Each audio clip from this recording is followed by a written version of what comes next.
झारखंड की राजधानी रांची के जयराम सिंह मुंडा स्टेडियम छात्रों के प्रोटेस्ट का एपिसेंटर बना हुआ है। पिछले 12 दिनों से हजारों छात्र प्रोटेस्ट कर रहे हैं, धरने पर बैठे हैं, इंसाफ की मांग कर रहे हैं क्योंकि झारखंड में नौकरियों की चोरी हुई है। मेरिट वाले छात्रों की जगह पैसे और रसूख वालों को नौकरी दे दी गई है।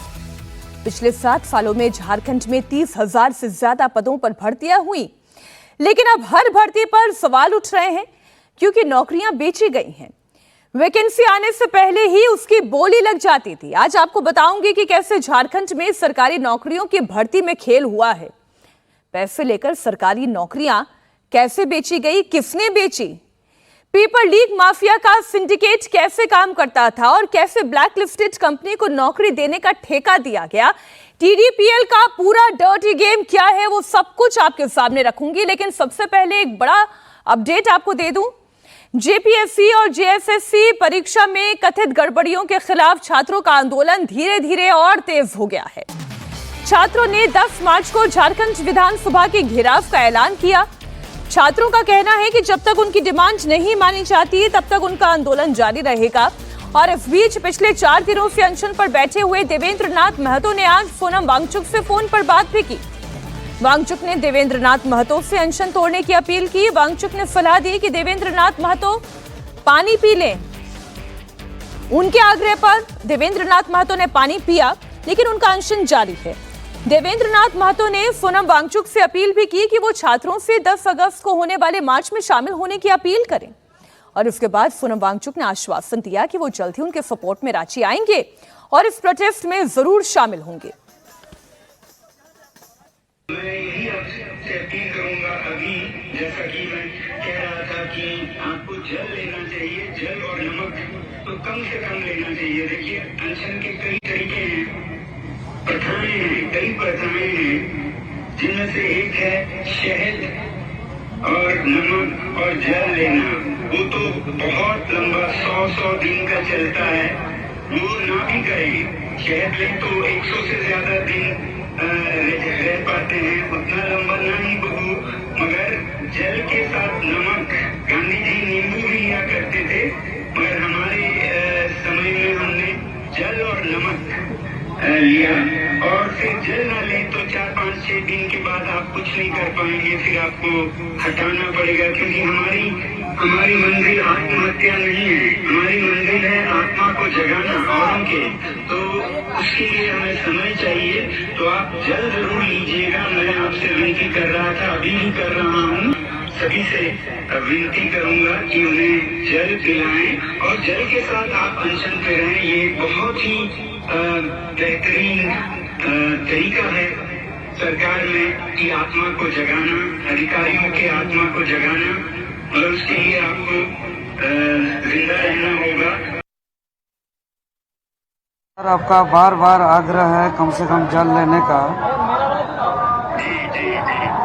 सर, और आपसे भरोसा है कि जिस तरीके से जंतर मंतर के प्रोटेस्ट से पूरे भारत के छात्रों को आप न्याय दिलाए, उसी प्रकार आप झारखंड के छात्र भी बहुत उम्मीद करते हैं और बहुत विश्वास करते हैं। तो हम आपके आग्रह को स्वीकार करते हुए आज से हम जल ग्रहण करेंगे। यहाँ रांची आने के लिए सभी स्टूडेंट एक आपसे अनुरोध कर रहे हैं सर, प्लीज आप एक बार रांची आइए हम लोग के बीच। अभी मैं अपनी सेहत दोबारा वापस ला रहा हूँ, आधा हो चुका है, और उम्मीद करता हूँ आप लोगों का तब तक हल भी निकल पाए। जैसा भी हो, जब संभव हो, मैं जरूर आऊंगा आप लोगों से मिलने। छात्र आंदोलन पर झारखंड के मुख्यमंत्री हेमंत सोरेन का नया बयान सामने आया। हेमंत सोरेन ने कहा कि जांच एजेंसी अपना काम कर रही है, सरकार के दरवाजे सबके लिए खुले हैं, छात्र अपनी मांग सरकार के सामने रखे। हेमंत सोरेन ने कहा कि गृह मंत्री अमित शाह से अभी मामले पर कोई बात नहीं हुई है। मुझे लगता है कि इस विषय पर हम लोग बहुत कॉन्क्रीट सॉल्यूशन के साथ आगे निर्णय लेंगे। कोई कमेटी बनाने की दिशा में आपकी तरफ से गृह मंत्री और मंत्री की चर्चा आने की आपने? अभी हमारे गृह मंत्री जी से कोई बात नहीं हुई है, आवश्यकता पड़ेगी तो उनसे भी चर्चा करेंगे। सरकार के दरवाजे सभी के लिए खुले हैं और